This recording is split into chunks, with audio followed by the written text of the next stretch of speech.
सर्वप्रथम मैं अपनी तरफ से, अपनी पार्टी लोक जनशक्ति पार्टी रामविलास की तरफ से बिहार प्रदेश के हमारे मुख्यमंत्री आदरणीय नीतीश कुमार जी उनके जन्मदिन पर ढेर सारी बधाई, ढेर सारी शुभकामनाएं देता हूं।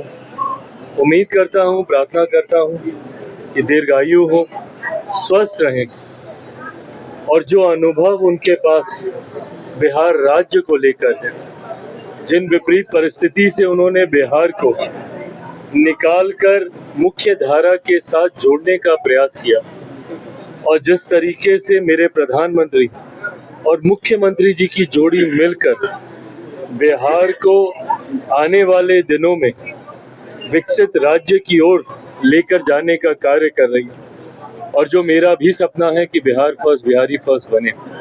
ऐसे में उनके इस अनुभव का लाभ लंबे समय तक हम सबको मिलता रहे, वो स्वस्थ रहें, ये प्रार्थना करता हूं और उन्हें अपनी तरफ से, अपनी पार्टी की तरफ से मुख्यमंत्री नीतीश कुमार जी को जन्मदिन की ढेर सारी बधाई। सर युद्ध चालू हो गया है, ईरान के जो नेता है और की मौत हो चुकी है, उनके सेनापति की मौत हो, कैसा देखते हैं? देखिए, मैं ये मानता हूं कि अत्यंत गंभीर विषय है और जहां पे कई देश इन परिस्थितियों में उलझे हैं, ऐसे में इस पे कतई कोई हल्के में बयानबाजी नहीं होनी चाहिए।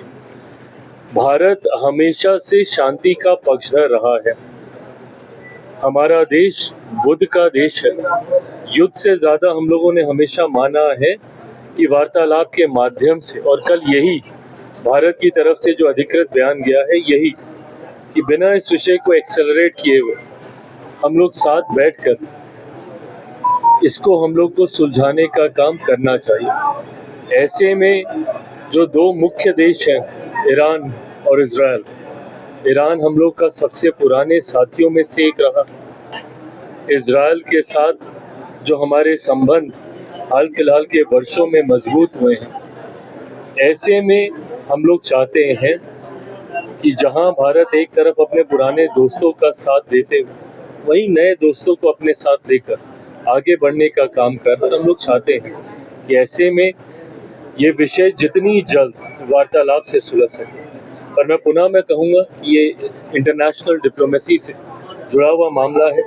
इस पे किसी पार्टी, दल, नेता को बयान से बचकर अधिकृत बयान भारत सरकार के माध्यम से ही भाई मुझे नहीं पता कौन जा रहा है, नहीं जा रहा है। फिलहाल हम लोग का पूरा ध्यान केंद्रित है। विपक्ष से दावेदार उम्मीदवार कोई भी हो, मतलब इस बात को मैं किसी ओवर कॉन्फिडेंस में नहीं बोल रहा हूँ, कॉन्फिडेंस के साथ बोल रहा हूँ, क्योंकि जिन आंकड़ों की जरूरत है, पांचों सांसद जो बिहार से राज्यसभा जाएंगे वो आंकड़े हैं हम लोग के पास। तो ऐसे में मुझे नहीं लगता कि किसी भी विपक्ष की दावेदारी इसमें बन पाएगी। हैविंग सेड दैट, सांकेतिक रूप से विपक्ष जिसको भी सामने लाना चाहे वो ला सकते हैं, ये अधिकार उनके पास है। पर मैं ये मानूंगा कि अंतोगत्वा 5 के 5 एनडीए के ही सांसद इस बार राज्यसभा बिहार से जा रहे हैं, उसमें कहीं कोई संदेह नहीं। बिहार के 300 मजदूर फंसे हुए हैं सर, उनको लाने के लिए क्या सरकार, भारत सरकार? देखिए, भारत ने इससे पहले भी हमेशा विपरीत परिस्थितियों में सुनिश्चित किया। पिछले 10-11 सालों में ये एक संतोषजनक अनुभव हम सबका रहा कि दुनिया में जब भी कहीं पे भी युद्ध की परिस्थिति उत्पन्न हुई, वहाँ पे तत्परता से भारतीयों को निकालने का काम हमारी सरकार ने प्राथमिकता के आधार पर करने का काम किया। यूक्रेन में जैसी परिस्थितियां थी, बल्कि वहाँ पे तो उदाहरण ये बन गया था कि अगर कोई दूसरा नागरिक भी भारतीय तिरंगा दिखाता था तो उनको ग्रीन चैनल मिल जाता था।